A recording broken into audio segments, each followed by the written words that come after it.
Okay, welcome everyone to another fund manager interview. I'm delighted to say I'm joined by Lee Iafrate from Armytage Private. Lee, how are you? Yeah, how are you? I'm very well, young Mark. And how is your good self? I'm good. I'm good. Listen, people probably maybe not too familiar with the microcap fund that you run, or maybe the Armytage business full stop. Let's take a step back and just give an overview of maybe the wider Armytage business, and then let's talk about the microcap fund you run specifically. Yep. Thanks for that. So Armytage turns 28 years of age next March. Sadly, that makes us the oldest independent boutique in Australia and gives you a snapshot as to my age. Comes with a lot of experience, Mark. The genesis of our business is that we're a value investor, and we've always tended to be more focused on I suppose the contrarian style. People would put us in the value basket, and that basically takes us into why we set up the activist takeover fund, which we set up in September 2019. And what's basically happened, Mark, in our lifetimes, when I started in the industry back in the early 80s, there was just over 1,000 companies listed on the Australian Stock Exchange. There's knocking up to 3,000 now. And what was seen as a small cap or a market or a microcap was something that, was 10 or 15 million dollars. Because of the growth of the market and the growth of the economy, and also the volume, the spread of business that's now listed on the ASX, if you have a market cap of 70, 80 million or under, it's very, very hard to get attention. And size has become a sin, not necessarily a reflection of the quality of the business. And so what has happened over the years is that there's been this massive divergence of what's happened in the small cap in the microcap space. And for the purposes of this discussion, microcap, we're now going to talk of say sub 50 mil. And really it drops down to say 30 to 40 mil. But for the purposes of this discussion, let's call it at 50 mil. So our experience here is particularly financial services. Why? Because we're a fund management business, been around a long time. There are 5 portfolio managers, 4 analysts. It's a tight group. There's only about 13 or 14 in the whole show. But our interest is, because of our knowledge, is in diversified financial services, and also services companies that are supplying, as I said, services into diversified financial services. What happened not long ago was the Hayne Royal Commission came along and basically drew the line in the sand and blew open the value that was there in microcap stocks in financial services. And there was about 25 to 30 companies that had market caps of say 60, 70 million dollars and under. And since Hayne and also the banks selling out, there has been a significant consolidation occur. The fund was set up to take advantage of that, and lo and behold, we're on the receiving end of 9 takeovers since, and also participating in them, helping drive them, which we'll touch on in a moment, since September 19. So it's just been an enormous period of success and return for unit holders. But what's happened there, Mark, now is that the numbers have dropped off, and I think we were touching earlier on. There's probably really only 3 or 4 of investment grade companies that are in what you and I would call diversified financial services that are still listed, that are sub that 50 mil. But you now really got to really bring it up to about 60, 70 mil. One that we mentioned earlier on that we were a substantial shareholder in is Centrepoint Alliance. It's received a takeover offer, even though it was non-binding, from Diverger. These two did speak 12 months ago about merging, and hopefully second time round they get to a happy marriage. There's a couple of others, but we're in the accumulation phase in those, and so we can't disclose who they are. But certainly that was one that well, those two coming together is a fairly good chance. The other sector that I'll touch on, the other two sectors is food and household goods. They are, I'm showing my age there, household goods.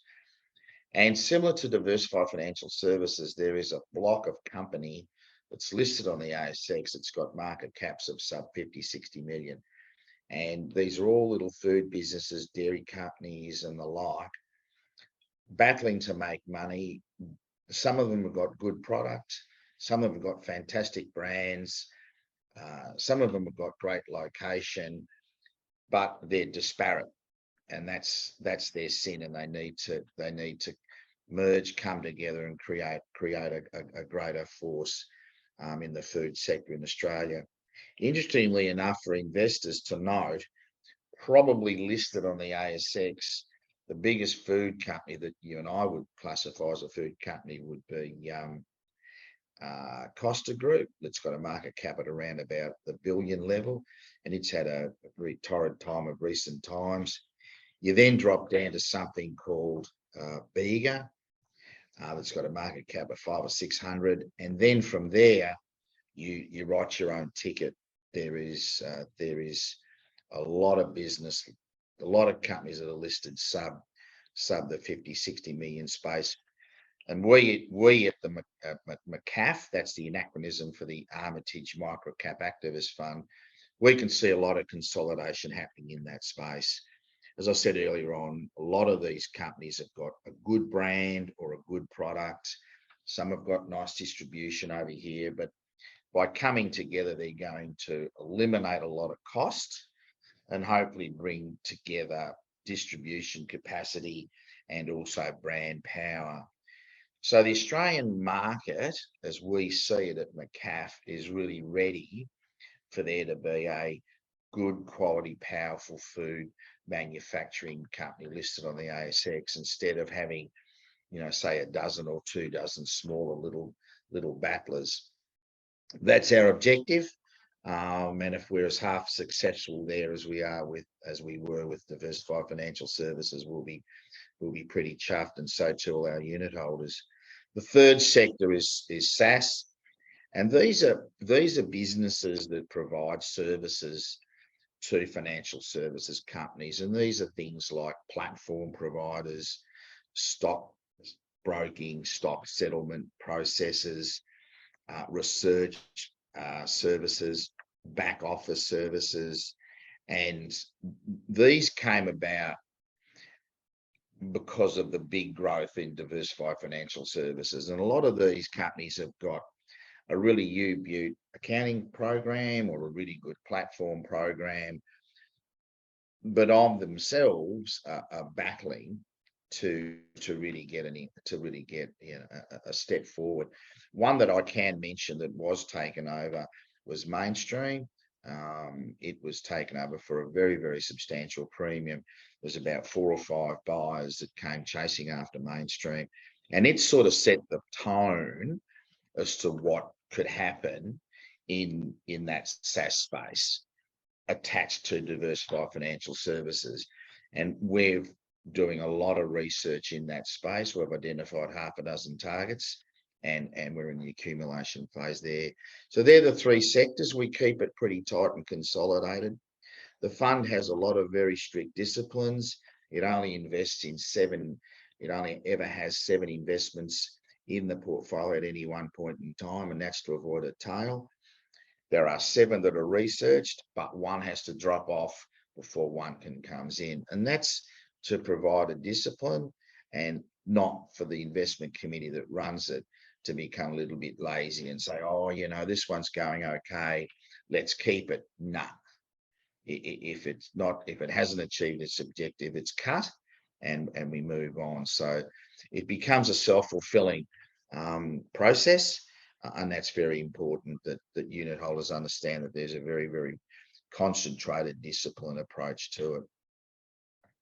What else can I tell you, Mark? That's Yeah, I mean, it's an interesting strategy because we don't see it a lot of places with other managers who are operating in the microcap space. You know, there's nobody really doing activism in the microcap end. I mean, there's Sandon Capital in the listed investment company space, but they move, you know, all over kind of where they see an opportunity. They're not bound by market caps. Maybe just give us an overview of liquidity in the fund and wholesale versus retail and where it's open currently. Yep. Thanks, Mark. So it's predominantly, well, it is a wholesale fund. It is open-ended, and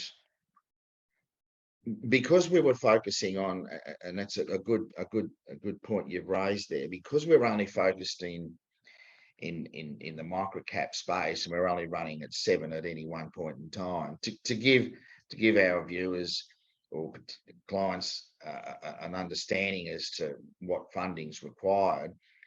Let's say we had 7 investments in there today, and most of them had an average market cap of 25 mil. So 10% is a $2.5 million exposure. And that gets you 10% of the company, maybe a board seat or whatever. More often than not, as went along, we probably only ever got to about 5, 6, 7% before the game ended, and we ended up being taken over and the like. What also happens for your clients to understand is that when we turn up on a register, how quickly our phones ring, and you'd be surprised how people want friends when because a lot of investors, a lot of major investors that were in these smaller caps in this sector were stuck, and they needed a way to get out. And so we were able to work with a lot of existing shareholders who are on registers in order to get the story moving. And interestingly enough, of the 9 in the financial services sector, we never in one of those had a dispute or a fight or a Barney with a board. Quite the opposite. Quite extraordinary. They actually worked with us once it became sort of clear that, hey, look, there's a group of shareholders, there's representing 20 or 30 or 40% of the register.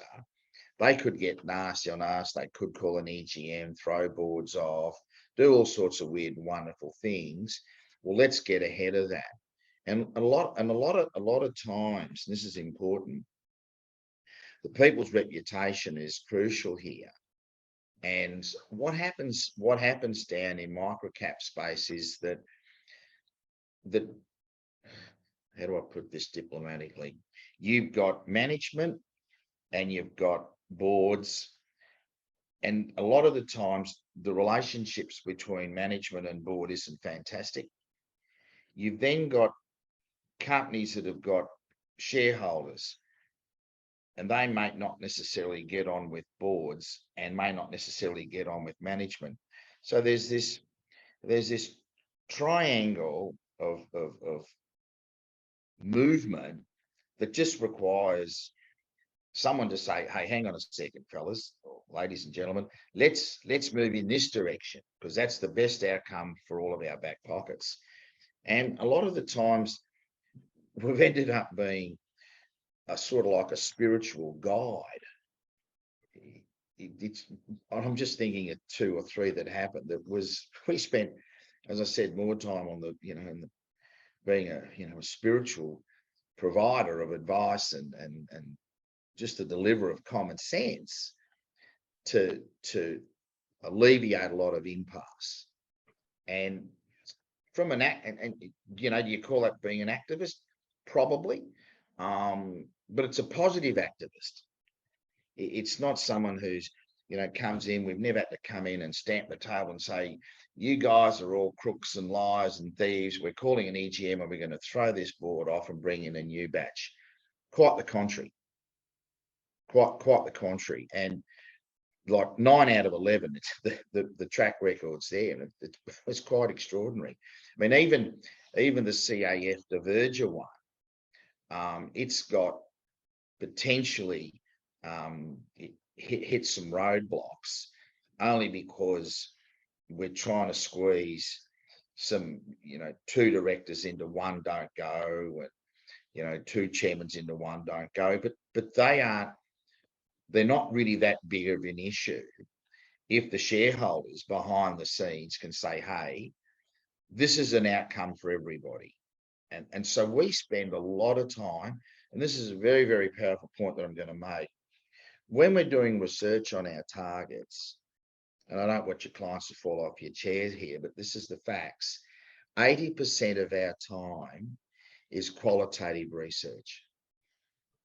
I'll say that again. 80% of our time is qualitative research. About 10, 15% might be quantitative, and 5% is legal to make sure that, the strategies and the plans and the exit strategies that we're put in place are able to be effected. Because the asset has already been identified and priced. And it's a matter of negotiating with people who are sitting in the positions of power that control the outcome of where the asset goes. And so our time is spent all around that equation. And hence why you've got to have a lot of experience, dare I say, patience to navigate through. And it also comes back to why we only run 7 on, 7 off. You can't have, your traditional portfolio of, 20 of the, you just couldn't do it. They would not get the attention and dedication to getting an outcome. So that's that side of it. I think, hopefully people got a good understanding as to, how we go about our processes. Yeah, I think it's a good point you raise on strategy in activism. It's got quite a wide spectrum. It's, from coming on to the register and maybe engaging with the board on strategy and, ways to realize assets, all the way to the other end of the side, which is, okay, we're going to roll the board, we're going to put in our own CEO, we're going to correct. We're going to do how, and there's everything in between that. So I think, when people hear about it, I think they hear of the very extreme rolling the board side, but actually there's quite a lot can happen down the other end of the spectrum without needing to, I don't know, push the nuclear button, if I can say that. And just to extrapolate what you've just said there, Mark, every target, every investment we have has 3 exit strategies priced to the cent, and they incorporate everything you've just said.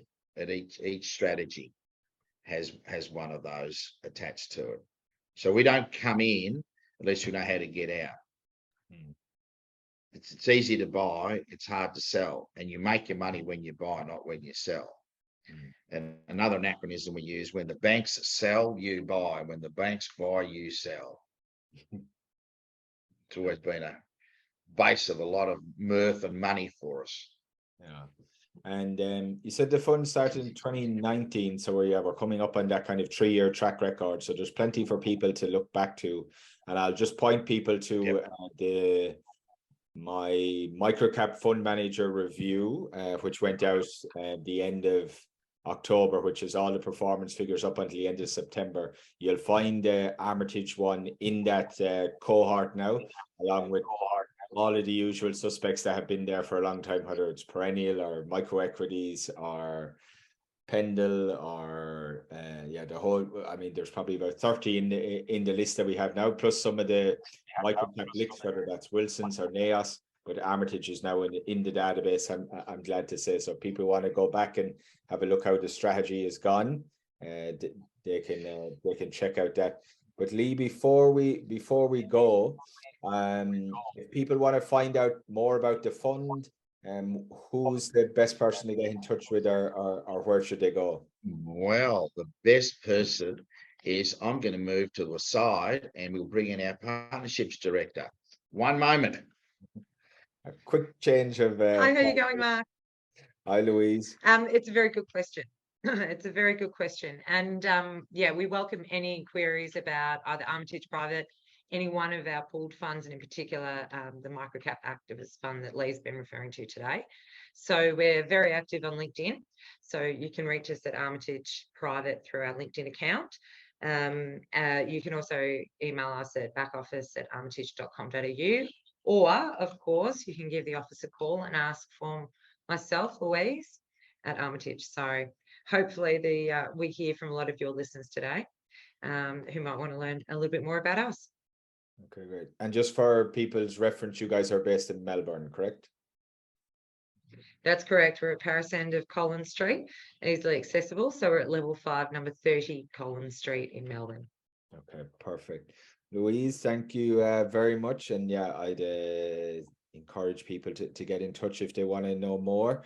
And thanks to Lee for giving us an overview of the strategy in the microcap fund that you guys run there. Not one I think that anybody else is doing, either by the activism or by the level of concentration.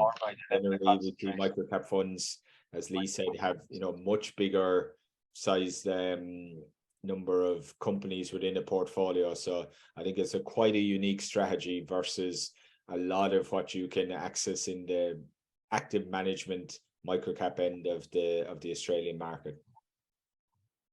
Absolutely. I'll hand you back to him just to say farewell to the viewers. Okay, Lee, thanks very much. We now know what moving chairs is all about.